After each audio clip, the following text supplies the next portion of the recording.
live. We are going. Okay. Let me just put this in. Sync them up. I don't know if you know that trick? Yeah, No. yeah, because later they're going to be off, so you look for that. Oh, nice. Yeah. Anyway, okay. All right. All right, everybody. Welcome to the Possibility Mindset Podcast. I'm Devin Henderson, your host, and I believe that something greater is always possible for you. Jesse, my man, what's up? You know, I wasn't sure if it was possible if I could eat more hash browns this morning. Ooh. I think it was. Yeah, you inspired me. Should we order some more? Is that what you're saying? Like, more hash browns, Sonia. Well, before I introduce who Jesse is, let me just say thanks to our sponsor for the second time in a row going here now, Egg Setter Shawnee. Thanks to Shannon, the manager, who's provided us this space and breakfast, and also our server Sonia and Michael in the house. Lorenzo's here, Chris is here. The whole team is awesome. And you've been saying you've passed this place so many times over the years, but you've never eaten here. So what'd you think? I thought it was great. I was great. The folks are super nice here. The food was amazing. Like I said, possibility mindset. I think there was a possibility I could have eaten more hash browns, but I decided not to. Yeah. It was a conscious decision. Did you eat all the ones that were on your plate? I ate everything. I got a clean plate of Lord today. Do you ever then ask for extra? Because it sounds like you have a history. Okay. I used to. Right. I'm notoriously, especially growing up, when my dad and I, all our vacations were always like traveling and hiking and stuff like that. Yeah. And we'd always come out of the back end of some hike, and then I would eat the whole restaurant, basically, the kitchen sink. Yeah, you'd be going around after people left, like, oh, I can just have this. Yeah. Moon's over my hammy. I would order, this is like 1995, I would order like the $30 hamburger and fries that was the size of the dinner plate. I was the same way, man. Yeah. Well, I don't know if we've ever talked about this, but growing up, I had every boy's dream of wanting to look like a bodybuilder. And so at one point, I was getting stronger, I was gaining weight, but I was gaining the wrong kind of weight along with the, strength. Yeah. But I just would eat. So I would eat Chipotle, just like double the meat on the burrito. It was like I still no do that. human being. I think even Arnold would be like, even for me, that's too much. But yeah, and so one time we were at an Italian restaurant with some friends, and I had like a chicken parmesan, and then I was like, I need another chicken breast, and so they still give me flack. It's been like 15 years. Like, remember that time you ordered the extra chicken breast? That was ridiculous. I think if it's protein, you're okay. Yeah, which I was at the time. I was like, why don't they understand what I'm trying to do? My biceps need to grow, and they're making fun of me. So. But it was, I probably, in my size, had enough. It was probably like, that's probably good, I think when you tell the server muscles love protein, it's, you're communicating. They just a give humble, you the subtle wink, way and of they're communicating. like, wait, you're one of them. And I'm like, yeah, I'm one of those guys. But I gave up on that dream because I figured being a bodybuilder, the time that it takes, the training, and the chicken.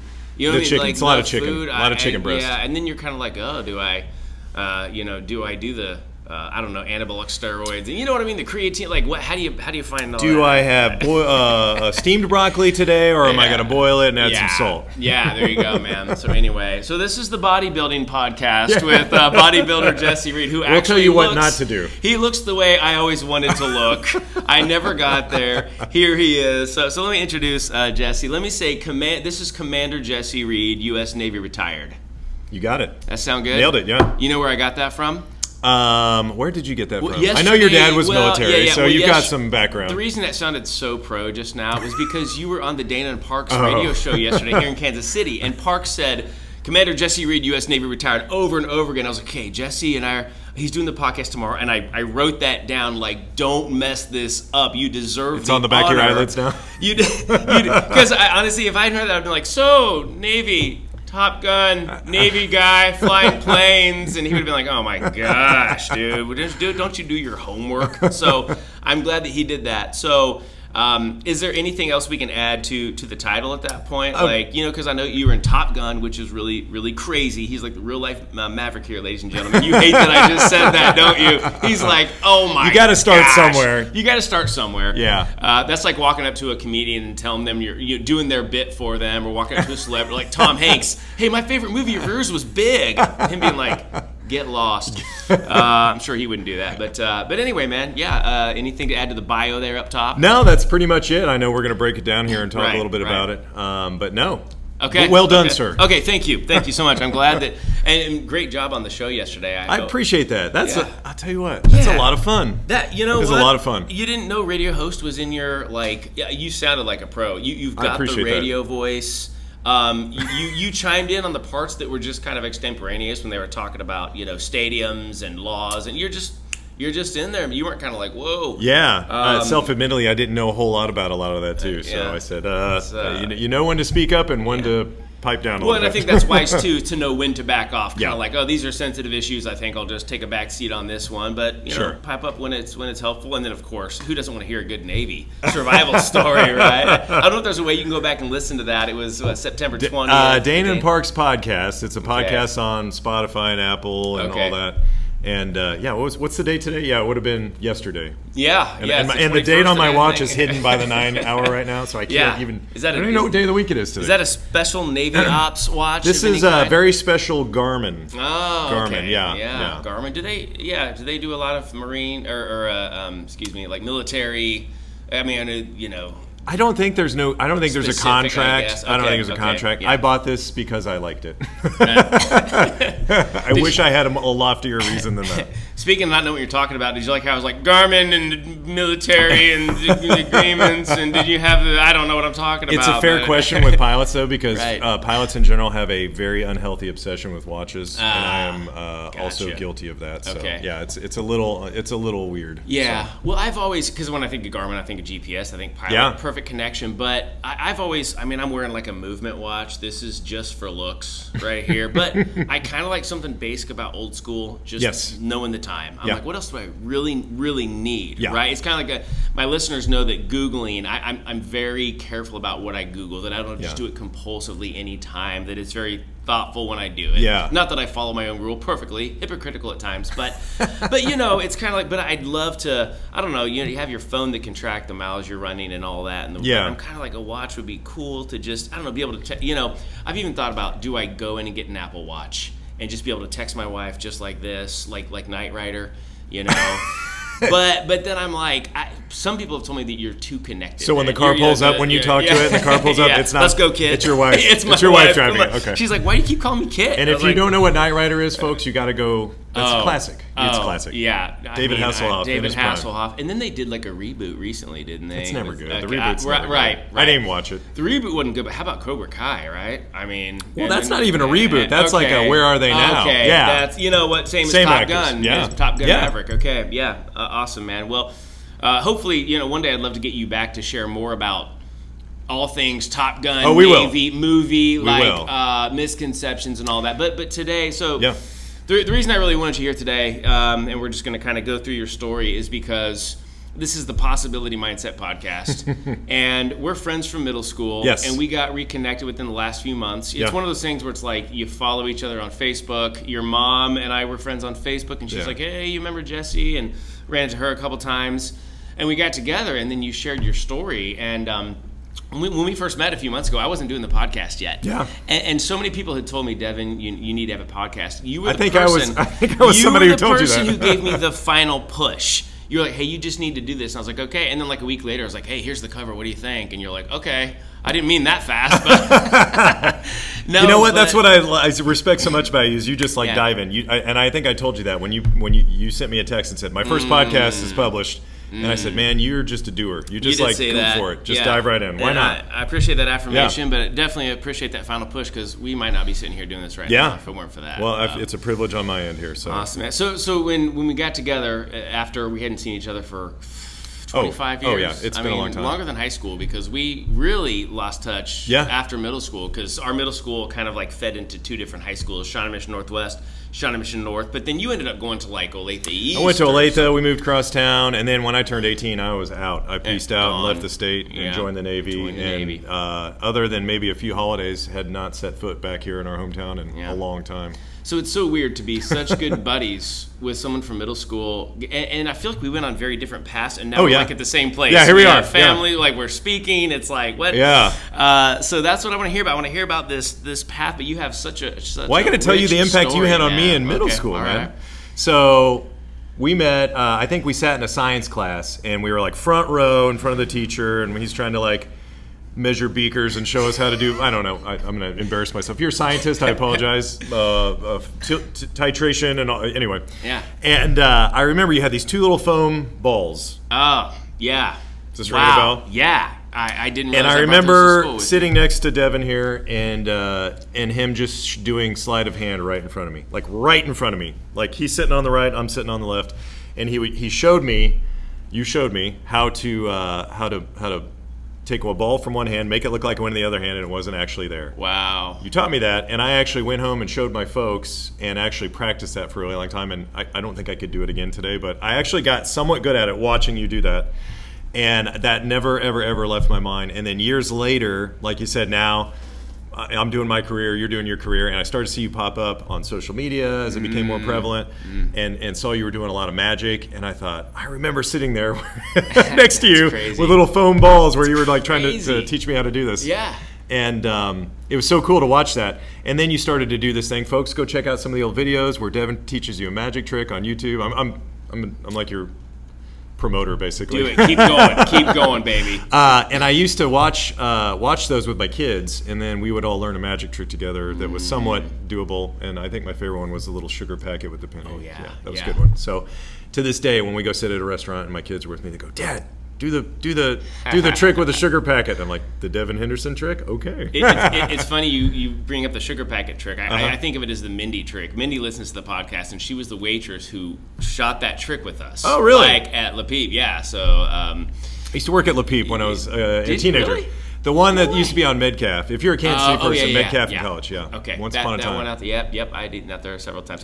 That's the first I had heard about you remembering about the foam balls. Oh, I didn't tell you that. School. Okay. I don't think so. It had a big impact on me. That's a real awesome, big impact. Man. Yeah. That's kind of blows my mind. Honestly, it's like wow, because magic was one of those things that was so on off for me over the years. You know, I'd be like all about it 1 minute, and then like for months I wouldn't touch a deck of cards or whatever. And I was like back into it. I think that's the good thing about starting something young. You have that ability to like put in, pull out, and over time that you're able to grow. Yeah. Whereas if you try to pack something into a few years, maybe you lose the passion or you can't catch up fast enough. So yeah. Plus, like little brains are such sponges, and then as I get older, my brain gets more brittle every day. It's like, do I want to actually try to learn something new? I don't know. Well, I love that science class. I love your mom's like, you learned a magic trick, then your report card comes in F in science.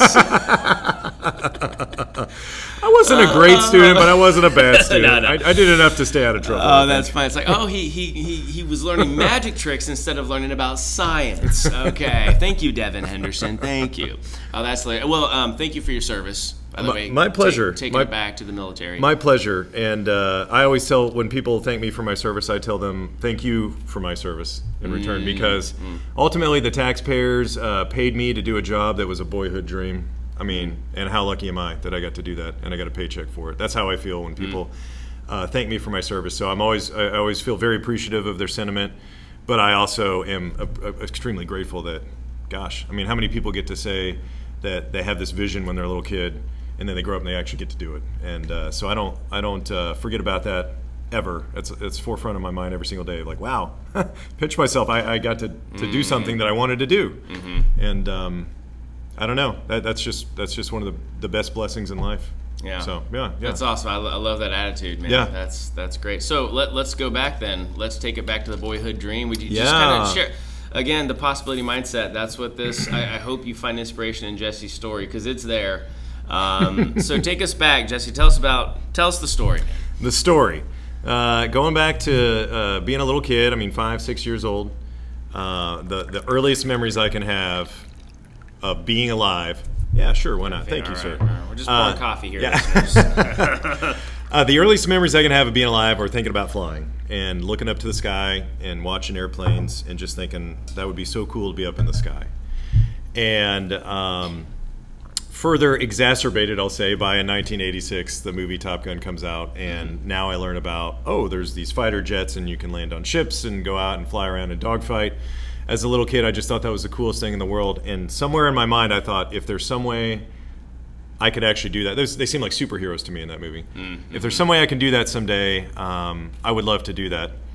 Part of the difficulty, and I think the good segue here to the possibility mindset, and just what this podcast is all about and what your philosophies are about, is that the cards, the deck was sort of stacked against me, I think, at a young age where life was difficult. We were, my brother and I were being raised single parent by our mom, and to make matters worse, my brother's about a year younger than I. When we were little kids, right around the time Top Gun came out, actually, 1985 or 1986, my brother was diagnosed with leukemia.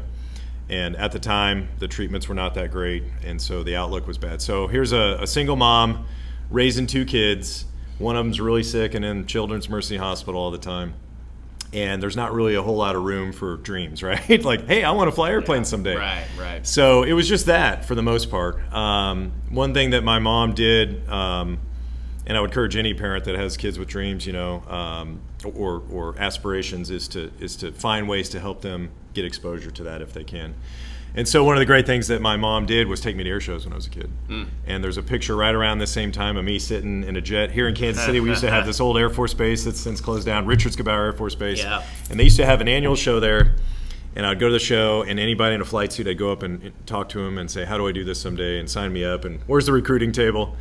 They pat me on the head. Oh, son, come back in 15 years. Yeah, and you may well have been talking to Superman. Yeah, but that's how I felt. Right? That's how I felt about it. These guys to me were my version of a superhero. And then, and watching the Blue Angels fly and just all that, all the amazement that comes around with the sound of jet noise, it just really hooked me. And so fast forward, throughout the years, I made no bones about it. I had no problem telling, somebody in my 4th grade class, oh, I want to be like those guys in Top Gun someday. And I mean, kids are mean, right? And so I got laughed out of a lot of classrooms. And whereas I started off talking a lot about how I'd like to fly airplanes someday, and then kids make fun of you and all that. And it's tough too. We moved around a lot as kids here around the Kansas City area. We'd move from one school, or my mom would move in with another roommate or something like that to make ends meet. And so we hopped around schools a lot. We were always kind of the new kid at the school. And then, inevitably it comes out, I want to fly airplanes someday. And again, to other little kids, they think that's just the dumbest thing in the world. They're like, that'll never happen. Yeah. And so people told me a lot of the time, basically, that'll never happen. Mm-hmm. And I started to sort of internalize that aspiration and not be so open about it. And so years later, my mom remarries, and this is probably like my junior high years. So it's right around the time we would have met, and in middle school. And she married a guy who was a pilot, and he was a private pilot, and he was the first guy. So if we went before my dad, and I call him my dad. He's my adopted dad. He was my stepdad, but he's my dad. He raised me. Before Dad, if all these things were kind of aspirations. But we were always in survival mode. After Dad, now it became kind of like our own internal possibility mindset. My dad was the possibility mindset in my life, which was he took me flying. He let me sit in the right seat. He gave me control of the, let me control the airplane and told me, hey, you can do this, right? You're doing it right now. There's nothing stopping you from doing this if you want to put the work in to do it.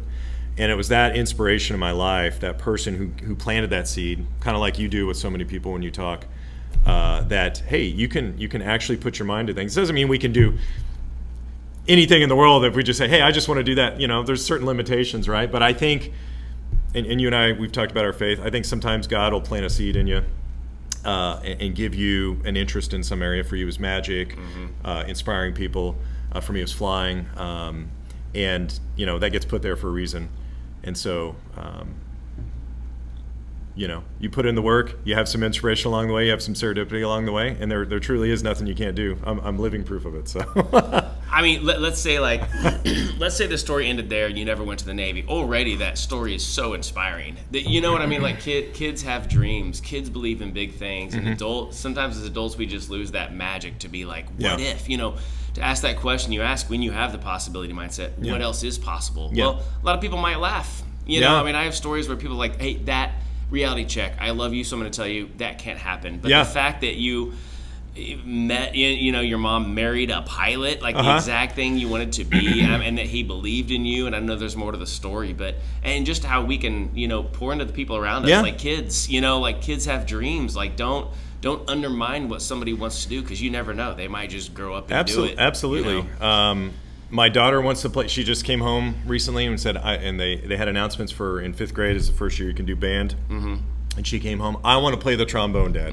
I have no idea if she's going to be good at the trombone. I hope she is. We went out and rented her one. Nice. And I said, we'll put you in lessons if you want to do it. If you want to put the work in for this, I am 100% behind you. And she may become a world-class trombone player. She may not move on to the next thing, but I'm not going to be the roadblock for that. I'm going to be her biggest fan in what she wants to do. And I think that's, on the other side of it. So, you have the folks that have the aspirations they want to have. But, when you're the loved ones also, it's almost like you can help with that, right? If I had not had my dad and the tenacity of my mom and the inspiration of my dad along the way, I don't know if I would have made it all the way, right? So I'm also not blind to the fact that this isn't just one individual's effort. There's a lot of people typically involved, and like I said, serendipity. Sometimes I don't believe too much in coincidence these days. Well, things happen for a reason. And it's this kind of positive thinking is contagious. You know, to the people that you work with, your culture, everyone around you, your kids, other kids that you mentor, disciple.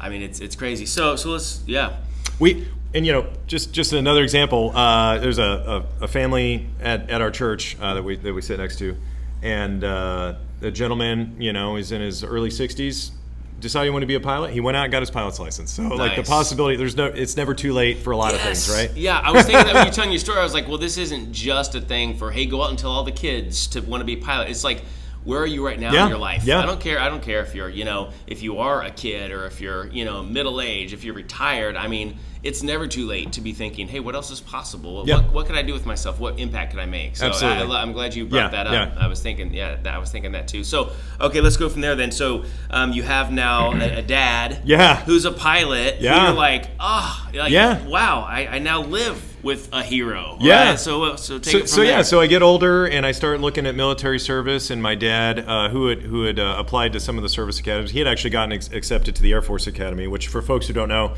all the military services, although the Marines and the Navy are lumped together as one service, they're kind of co-services, if you will, have their own academy, collegiate academy that you can go to. It's a 4-year school, and then you have a guaranteed job when you graduate. You get commissioned as an officer. So my dad's the one who originally introduced that to me and said, hey, you're interested in going to the Navy, you want to fly jets? There's this place called the Naval Academy in Annapolis, Maryland. Have you thought about that? Well, now I'm interested. So, kind of my first couple of years of high school, like freshman, sophomore year, I started looking at that. My dad, possibility mindset, inspiration again, flew me out to visit it when I was a sophomore in high school. So we went out to D.C., which is near Annapolis, Maryland, visited the campus, just fell in love with the area, fell in love with the whole just the tradition and the history there. And maybe I'm a bit of a masochist seeing all the military stuff go on too, and people, running around. I thought that's the coolest thing in the world. Well, and I just love that you're like, so he flew me out there, like, so he drove me down to Wichita. So he flew me out to Annapolis one day. Like, wait, what? I think we flew commercial for that one, maybe. Okay. But yeah, so I really got the hooks in on that being the route to getting into the military, maybe flying in the military. And so I started the admissions process for folks who don't know what the service academies.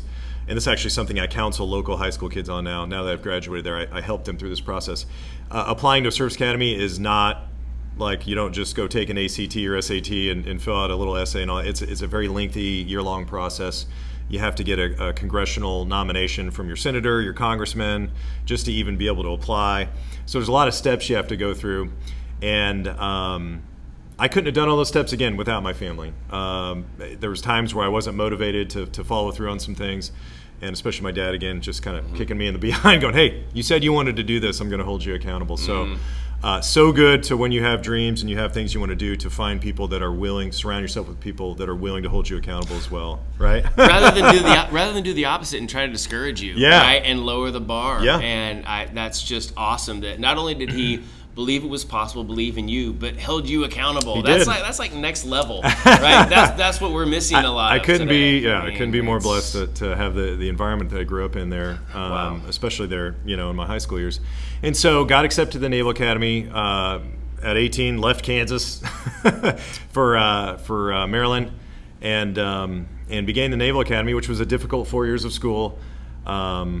not necessarily academically, but just all the responsibilities they give you and the amount of things that you have to do there. Were there any magicians in your classes showing you a little magic? What's funny? I had a leadership teacher who was a lieutenant in the Navy. He's a helicopter pilot, and he was a member of Magic Castle. No way. Yeah. Nice. And so he would end every class. I think we had like 2 classes a week in this. It was naval leadership class my junior year there, and he would end every class with a magic trick.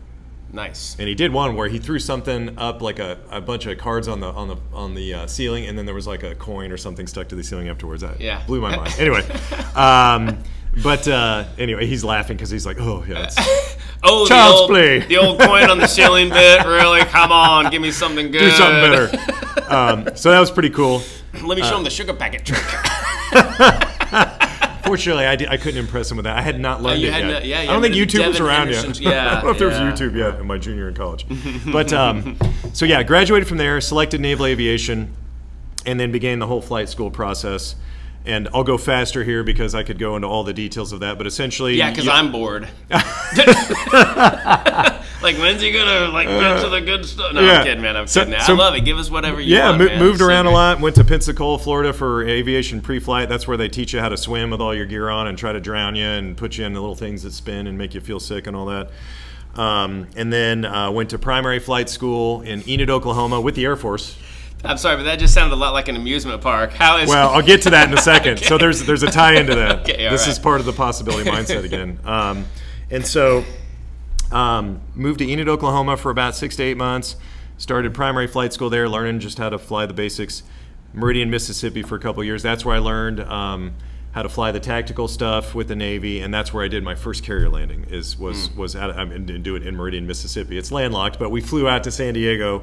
That's the last thing you do as part of that training, and landed on a ship for the first time, which was What was that like, man? The first time where you're like, how nerve-wracking was that? It's funny is the first time you do it, you're so dumbfounded that you're staring at the back end of a ship in an airplane, and now you've seen it. When they train you to land on a ship, they obviously don't train you at a ship. They train you at a field first because it's so dangerous. Sure. And what they do is, it's funny, if you go to a naval airfield, naval air station, they actually paint a life-size flight deck. Okay. On the runway, at the end of the runway, and then you just practice landing on it all the time. And then you work up to cul-de-sacs in neighborhoods, right? They're like, okay, if you can do that, you can do this, and then we'll... So you actually get pretty decent at that, but then when you're landing at a ship, here's the thing. The ship, if you Google a picture of an aircraft carrier, and you can look at a view from the approach, the ship moves forward, but the runway is not perfectly aligned with the direction the ship moves. It's slightly offset. Oh, weird. So you're constant. Now you have all these little adjustments you didn't have to do when you practiced the field, because the ship's moving away from you, but the runway's like slightly canted. So you're like, how do I stay lined up with this thing? Wow. And now it's 60 feet off the ground. So now you're landing 60 feet higher than you're normally used to landing because the ship is tall. From your perspective, does the aircraft carrier almost just look like a horizontal line? You know what I mean? It looks big when you're standing on it. You go, this is the most massive thing I've ever stood on. And then when you're airborne, you think, that is so tiny. Right. How do they expect me to do this? Yeah. Where's the aircraft carrier, guys? And further complicated by now you have the runway, and it also moves in 3 different axes based off the sea state. So you got pitch, roll, yaw, and so it's moving around. It's moving away from you. Wow. Yeah, and that is why if you watch in the movie, the Top Gun movies, you'll see occasionally on the I'll use sailor terms here, port side, left side of the ship, on the sterns, the back left side of an aircraft carrier, there's a little tiny area there with a bunch of guys standing there. They're all pilots. They're all members of the air wing. They all know how to land on ships. And their sole purpose in life is to watch your airplane when you land. And they're all on a radio, and they're getting ready to tell you all the corrections you need to make in your final approach there. Wow. So they tell you, come left, right for lineup, little power, easy with it. They're kind of coaching you the whole way. We call them sugar calls in the Navy. You get little sugar calls, like, hey, looking good. And is this all just like they're eyeballing? Is someone eyes on you, someone eyes on the ship? Eyeballs. Are there electronics involved? There radars, are some cameras involved, but all for the most part, they're looking straight at you, and they're watching you, and they have thousands of hours of training to do this to get to that point. And they're even looking at the smoke coming out of the back of your jet when you add power. Wow. It's very much an art form. They're called landing signals officers. And there's like a voice inflection aspect to it. So if I'm a little underpowered and they see my jet started to settle a little bit and I'm getting low, and if you get low at an aircraft carrier, you run into the back of it. Yeah, no, it truly is an art form. So they'll go, little power. And if you... They have to stay calm, right? Yeah, they stay calm. And then, what are you doing? And then if you don't freak out. And then if you don't respond, the next call is going to go, power. A little more curt, right? Like, ooh, Dad's mad at me. Like, that's how it feels, right? Wow, right. And then if you do something really scary, they might actually even scream at you, power, wave off, and they want you to feel that emotion of like how they're feeling about it. Yeah, right. Because they want you to react appropriately. So it's important to not just be like, okay, you're probably gonna be here. You need to, it's like you gotta freak out in a sense. And you can Google all this stuff. There's a very famous LSO. He passed away years ago. His call sign was Bug. Bug Roach was his name. And you can YouTube Bug Roach videos of him talking on a dark and stormy night to a guy with single engine and his gears like the worst possible, like coming back with a wounded duck of an airplane, and he talks calm and cool and just talks this scared kid, some 24-year-old kid into an airplane on the flight deck safely in kind of like the worst conditions you can imagine. And it's just cool to go watch that sometimes and just see this other person just inspire, kind of keep somebody calm. And that's one of the things I talk about when I talk to people too, is how, in combat and different times where your heart rate's going up, sometimes it's another voice in the midst of chaos that kind of calms you. And so another way you can help people. That's what LSOs do. Is it weird that my adrenaline's like pumping right now? Mine is too. Now I actually have to take my Garmin off sometimes when I talk about this, because I get abnormal heart rate indications. Yeah. They go beep, beep, beep, beep. I'm like, that's annoying. Dude, I'm like, it's like thrilling to think about how crazy that is. So just pause here real quick. Sure. So I don't even know what's the application for teams and cultures. Like people right now, one of the biggest problems when I'm gonna think people are thinking about hiring for keynote speaker, they're like, everyone's working in silos. We can't break down these silos. I mean, you can't have silos out there on the aircraft carrier. You got to be engaged. Well, right? And you have to be incredibly open to feedback and criticism and and I don't mean criticism like you suck, but criticism like that helps you. Hey, this is what went well. This is what went wrong. Right. People don't realize this also. Every landing at the ship is graded. So the same LSOs, after everyone lands,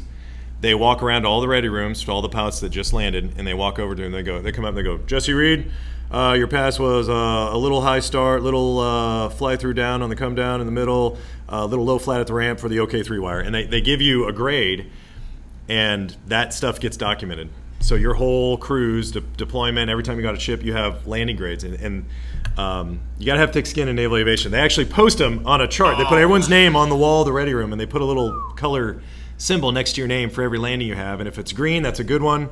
If it's yellow, that was like, If it's red, that's bad. And do you give each other flack for this, or is it something that's joked about, or is it like this is very serious? It depends. You'll give people a hard time if you feel like they can take it. Sometimes if somebody's genuinely struggling, you don't want them. I mean, ultimately, you don't want your comrades in arms to be struggling, right? Yeah. But if you had somebody who was like really good and they just threw a bad pass, as we'd say out there, had a bad landing, we'd give them like, hey, what happened on that one, Grumpy? It's like baseball or football. Exactly. I mean, same kind of exactly. But if somebody has a legit issue where they're kind of psyching themselves out, you want to pull them aside and be like, hey man, you got this. So it's a strange world sometimes in the military. But I'm sure that can make or break your day. Like, it can. You just feel like you're on cloud nine. It's weird. Green, right? It's weird in the Navies. You could go have this amazing mission, come back and have a crappy landing, and just that's all you think about. And this is the blessing and the curse of Type A personalities. Is you did 99% of the stuff great, but there's this 1% that you're like, oh, if only I could change that. Yeah. And it's something I struggle with in my life to this day. That I'm always trying to get better. Me too. You and I are right. I mean, same thing on keynote feedback surveys. I get 99%, awesome, great job. One person's like, what? And I read some of them on the podcast sometimes when people say, oh, you kind of missed the mark on this. We wanted more here. I'm like, oh, and that's all you think about, and you forget about the 99 that was great. So, okay, man. So here you are. You learn to land on ships. Yeah. What's next? So, so you land on ships. I selected F-18s out of the training from Mississippi. So you spend a year learning how to fly F-18s, and then you join your first squadron. So now years of training. I'd graduated. I got winged in September 2004. I went and learned the F-18, and so in July of 2005, so this is now 3 years after I've graduated college, I finally am actually showing up to the place where I'm going to do my actual job for a living, where now I'm not training anymore. Now I'm actually here to go out and deploy and do the whole point of why we have this in the first place, right? Why we have strike fighter squadrons in the Navy. Yeah. And that tour is about 3 years long. As part of that tour, you do a lot of training. You're away from home a lot, and eventually we deploy. So I deployed to on the John C. Stennis, USS John C. Stennis aircraft carrier. And we flew missions into Afghanistan. We flew missions into Iraq, kind of depend on where we were needed at the time. And just crazy to do that. And mainly what our job was, we practice all sorts of mission sets in the F-18. If you've seen the Top Gun movies, people think it's all about dogfighting. There's a lot of other things we do too. Okay. I think the newer Top Gun movie really demonstrated the strike mission, which is there's things on the ground that you have to take out sometimes. Okay. And what our main mission when I was primarily flying was, oh yeah, sure. Yeah, thank you, sir. Right. Go home. I hate to interrupt you, but our primary job was to support ground troops. So okay. we would support regular Army or regular Marines. Sometimes we would support special operations folks like Navy SEALs. Sometimes we supported British and Scottish soldiers, NATO allies. It was kind of random. On any given day, you didn't really know what you were going to end up doing. You would show up over the country in an assigned area and just kind of wait for something to happen. And so a lot of flexibility involved there, and thinking on your feet. But I did that, and towards the end of that tour, there was a guy who to this day is one of my friends and mentors. I'll call him Rob. Because that's his name. That's his name. I won't fully identify him since I didn't talk to him about this ahead of time. But he was a graduate of Top Gun. And so Top Gun is a huge part of the culture of not only the military, naval aviation, because Top Gun was created back in the Vietnam War to solve a problem where we basically were relying on our technology. We had superior technology to our adversaries. We had the nicest, newest, shiniest airplanes and these things called radar-guided missiles, which were kind of new concepts. And yet, despite that, our adversary was a very archaic threat from a technological perspective. We were basically evenly matched. So the first couple years of the Vietnam Air War from 1965 to 1968, we had the best stuff on the street, and we could not seem to get advance against the bad guys, right?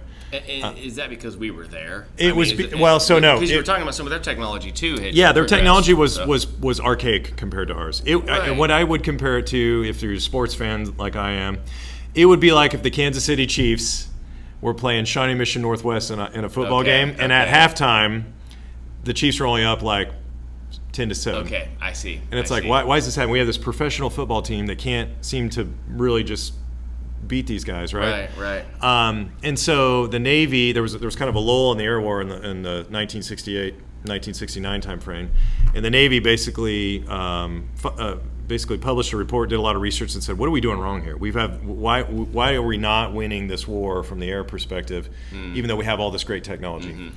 And they discovered all these shortfalls, and there was kind of this reliance on technology, and we had lost like our old ways of training and whatnot. And so Top Gun was created to fix that problem. And so it was a cadre of 8 instructors in 1969. At the time, Top Gun, nobody knew what it was. It was a brand new concept. They didn't even have their own spaces at Naval Air Station Miramar.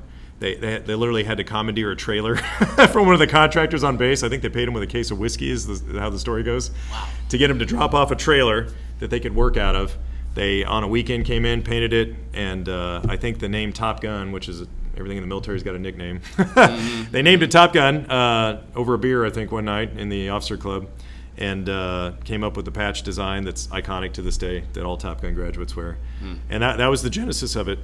And so, without going into all the details of what it took and how they stood that school up, but then they started to bring in fleet aviators that were still out there in actual squadrons and teach them all the things that they had put together. And when the air war kind of reconvened and really kicked back off in the early 70s, it's best to just use numbers here. Before Top Gun, for every 2 adversarial airplanes that we would shoot down, we would lose one of ours, so 2-to-1 ratio. After Top Gun, that ratio went to 12-to-1. Wow. So a marked difference. Yeah. And that was the same for both the Air Force and the Navy beforehand, 2-to-1. And then after Top Gun, the Navy adopted all this new mindset of how to train and how to do things. And their ratio went up to 12-to-1. Air Force stayed 2-to-1. Actually got worse. Wow. And they did not. And so afterwards, the Air Force actually followed the Top Gun model, developed their own weapons school, and now the whole military, there's not a single part of the military that doesn't have something that's modeled off of the original Top Gun. Okay. And that's why it's so popular now in pop culture. Okay. Well, I mean, the movie helped that, but even in corporate America, people are trying to replicate this center of excellence model of Top Gun. They're kind of like the original ones to do it. Wow, from the military to corporate America. It's crazy. That is crazy. That's why guys like me, knuckleheads like me, who went to Top Gun are out there talking about it. Well, it makes sense, and then a lot of those people went to the workforce, and it followed that mentality. Right? Wow, that's I mean, that makes sense. It's like it's working. It's working. Why reinvent the wheel? You know? Yeah, but it was always it was philosophies, and it's people say all the time like, oh, Top Gun, that's the top percent, you know, whatever the thing says at the beginning of the movie, the top 1% of fighter pilots. And what a lot of people don't know is, even though Maverick's fun to watch, right, and he's an entertaining character and compelling and whatnot, Maverick would never be selected for Top Gun, that personality, because of the arrogance. Top Gun, it's assumed you're going to be a decent pilot by the time you get to that level, that you can fly an airplane pretty decently. What Top Gun, and they select all of their future instructors in-house. So all Top Gun graduates pick the next class. It's not the Navy, or it's not some detailer that issues orders of your next tour. You have to apply and get selected by the staff to go there. And what they're looking for is not necessarily just the best stick and rudder skills, as we say. It is, are you approachable? Do you have integrity? Are you humble? Are you open to criticism? Can you teach people? Because that's ultimately what you're doing. Top Gun was not created to wear a patch on your shoulder and go, hey, look at me, I went to Top Gun. Yeah. Top Gun was created to make life more survivable for the rest of your organization. And that's really what any center of influence is created for. It's to make life better. It's to make conditions better for your particular organization. Wow. And that's what Top Gun is. That's their whole thing, is we want to make life more survivable for our pilots and give them more success. Yeah. And it's not about personal recognition. So when I say thank you for your service, that, honestly, it holds more weight now. It's like, wow. I mean, that it really is a altruistic mindset that you're like, you're here to serve. Yeah. You know. So what I'm hearing, if they wouldn't have used Maverick, there were no flybys done in real life, like the low flyby he does in the first movie. That's kind of like, that's a good way to get wings taken off your chest. Right, yeah, man. Yeah. Well, and a couple of things that popped out to me, stood out to me while you were telling the story was, it was. I know you didn't mean it like this, but when you said I was done with training, so then I went on, and then there was a lot more training. Well, I think what it is, we're never done training. No, you know what I mean. It's like, even though the quote unquote training was I'm glad done, you said that. You get trained your whole life. You're always learning. Things are always changing. That was a big lesson from Top Gun, is we can't rely on what we did in the Korean War, World War II, or World War I, because guess what? Things are different. Yeah. Things are always shifting, and so part of what Top Gun does is they're constantly adapting to what the environment is, whether it's the threats that are out there in the world that are, scary, that we have to deal with, whether it's the technology that changes. There's always some variable that's changing. This goes for the military. This goes for corporate America. Look at how much technology. What's everyone talking about in the last year? AI, right? ChatGPT. Yeah. Look at that, in the span of a few months, has completely changed the landscape of so many things. If you're not adapting and you kind of keep the blinders on there in your life, whether it's professional, personal life, you're going to fall behind. And so that is very much, yes, what Top Gun is doing also, is keeping up to date, keeping all of the naval aviators up to date with how to properly solve problems out there. Yeah, that's, man, that's great. The other thing that stood out to me was just how you supported whoever it was, right? Like, was it the Navy SEALs? Or, I mean, it makes me think of, I recently spoke for, and I shared this on the podcast, I spoke for a school district, and one of the feedbacks I got was, there wasn't enough about the support staff mentioned, right? That it's like how important that is, and when and that is an important job. And and then I went to the next school district. I was like, all right, support staff, support staff, right? Yeah. I mean, but it was like that's you're there to support, like you said, you're waiting around, like what's going to be the next problem? I'm here to serve. I got your back. I have the expertise to get the job done here. Just like the people in the school district, like the food person, the transportation person, the custodial people. It's like they're there, like waiting for the next accident. The kid to like get sick during class. And they have to go clean something up or deal with home issues or whatever it is. It's like they're there to help the teachers raise them up and be able to raise the students up. So ultimately, you're there for like the greater mission. Exactly. Right? And it's crazy. There's all sorts of subsets of that. Like, to get an airplane launched off the aircraft carrier, it doesn't just take a pilot. It takes lots of people. It takes the plane captain and the maintainers and the flight deck personnel that taxi the airplanes around and make sure the catapult and the arresting gear works and everything's safe. And then, that's all to launch an airplane. That's all, as a pilot, I'm sitting up there in the cockpit on an aircraft carrier, and I'm thinking, wow, look at all these people scrambling around my jet to get me airborne. But then now I'm airborne. I'm over Afghanistan or Iraq. My job now is I'm supporting the guys on the ground. Like, I am there for them. And if they need me to do something, I'm going to do it. And so, yeah, it's part of life is sort of recognizing what phase are you in. Are you in more of a supporting role? Are you in more of a leadership role? When do you decide? When do you make that transition from, hey, now I'm in the leadership role to now more of a supporting role? Very fluid, and I think it's not just aviation that would be that way. And so I think that's a good skill for folks to learn as well. Is like, hey, when am I hitting one of these transition points in my daily life or career life? I mean, I even do it sometimes when I come home. I have to go from, well, I'm running this team at work now to now I'm going from work dad to, or work Jesse to home Jesse, right? Yeah. And sometimes there's a bit of a transition for that. Yeah, both ways. Yeah, yeah. Drop your kids off at school and then, all right, all business, drama, gone. If you heard that rumbling, I'm not sure what this microphone picks up. That was not the Hash Browns talking, that's a ladies nice car, and gentlemen. Actually. That was, I'm not sure what guy. It's a hot rod out there. Yeah. So this is great. I mean, this is the possibility mindset, asking what else is possible. This is, I wanted Jesse to be on here to inspire you to be thinking about what else is possible for you. So Jesse, I know we got to get you cut. I mean, you're a busy guy. You got a tight schedule. Is there, should we save the rest of the story for later? Are there parts you want to share now? Should we do a part 2, part 3? We should do a part 2. Okay. Yeah. If anything, because of the Hash Browns. I mean. Yeah. No, I completely understand. Do you want to talk about speaking at all, or should we save that for another time too? I'll just briefly say, I've been blessed to have interest in this, and I kind of, I wouldn't say I had aspirations initially to do speaking, but as the good thing about things like movies is they spark interest in things like naval aviation and Top Gun, and so when the sequel came out in 2022, May of last year, as part of some fundraisers and some things that I was doing here in Kansas City, started talking about Top Gun. It allowed me to open the door to kind of talk about that, and a lot of interest got generated, and people started to want to hear more about sort of what I was telling you here just a few minutes ago about, hey, what is the real that's the question people always want to know. What's the real Top Gun like? Is it like the movie? Yeah. It's not. Sorry to disappoint you. I think it's actually way more impressive in a lot of ways. But it's a little surprising to people of why. So I find that to this day, a lot of the lessons I learned from that, I apply in my daily life in some form or fashion. A lot of the lessons that I learned going through that process and that experience in my life professionally, personal, I apply it to my personal life, apply it to my professional life today. So. But yeah, I'm going around and folks want to hear about this. And so I think you were kind of the genesis for me to get, I remember we met for coffee, gosh, I don't know how long ago it was now. And I started telling you all this, and I, he's talking about me inspiring him for the podcast. Devin's like, you got to go out there and tell people the story. And I am reading my future greatest competitor of all time, because he's here in Kansas City. He's going to be stealing all the gigs. I'm telling you, I mean, there's other pilots.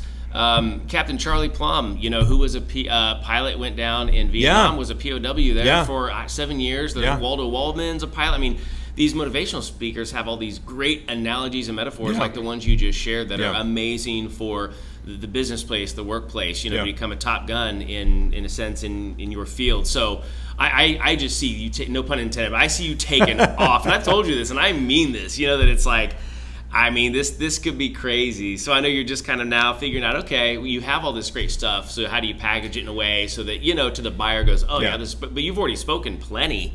Honestly, just of, oh, sure, I'll come in and share the story. And you crush because of who you are in your story. And he's a hunk. It never hurts to look like this guy and to get on stage. Do you get up there with the sunglasses and the pilot's jacket? So basically try to fit into every cliche you could possibly imagine. Yeah, there you go. I think I do wear the jacket. Nice. I do wear the jacket because It's a conversation piece. It's kind of expected too, right? And people want to touch it after. It's like when you go see Leonard Skinner, right? Play some Freebird. You got to give the people what they want, right? Do you take the jacket off halfway through dramatically, kind of like, now I'm here for business, drape it over a chair? I don't, gently, but I do.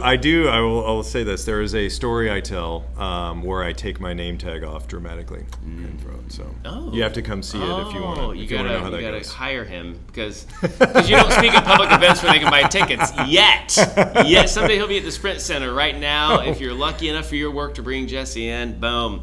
That's amazing. Well, awesome. Any final thoughts about embracing the possibility mindset before we let you go? Yeah, find a good mentor. Hopefully, it could be some family, it could be some friends. Surround yourself with people that will hold you accountable. So don't shy away from criticism or people that are willing to, give you that little nudge you need sometimes.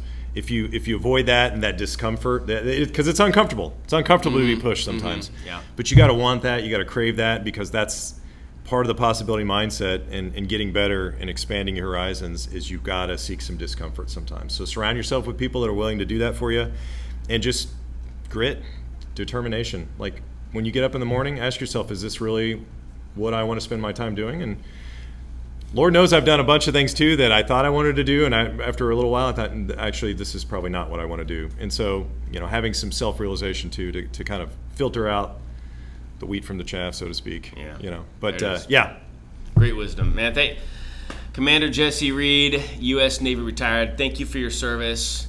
Thank you for your time, and my pleasure. Do it again. Yes. All right. Hey, it's good, buddy. Yeah. Thank you again to Etc. Right, our sponsors today. Manager Shannon, Sonia, Michael, and team. You were awesome. Breakfast was fantastic as usual.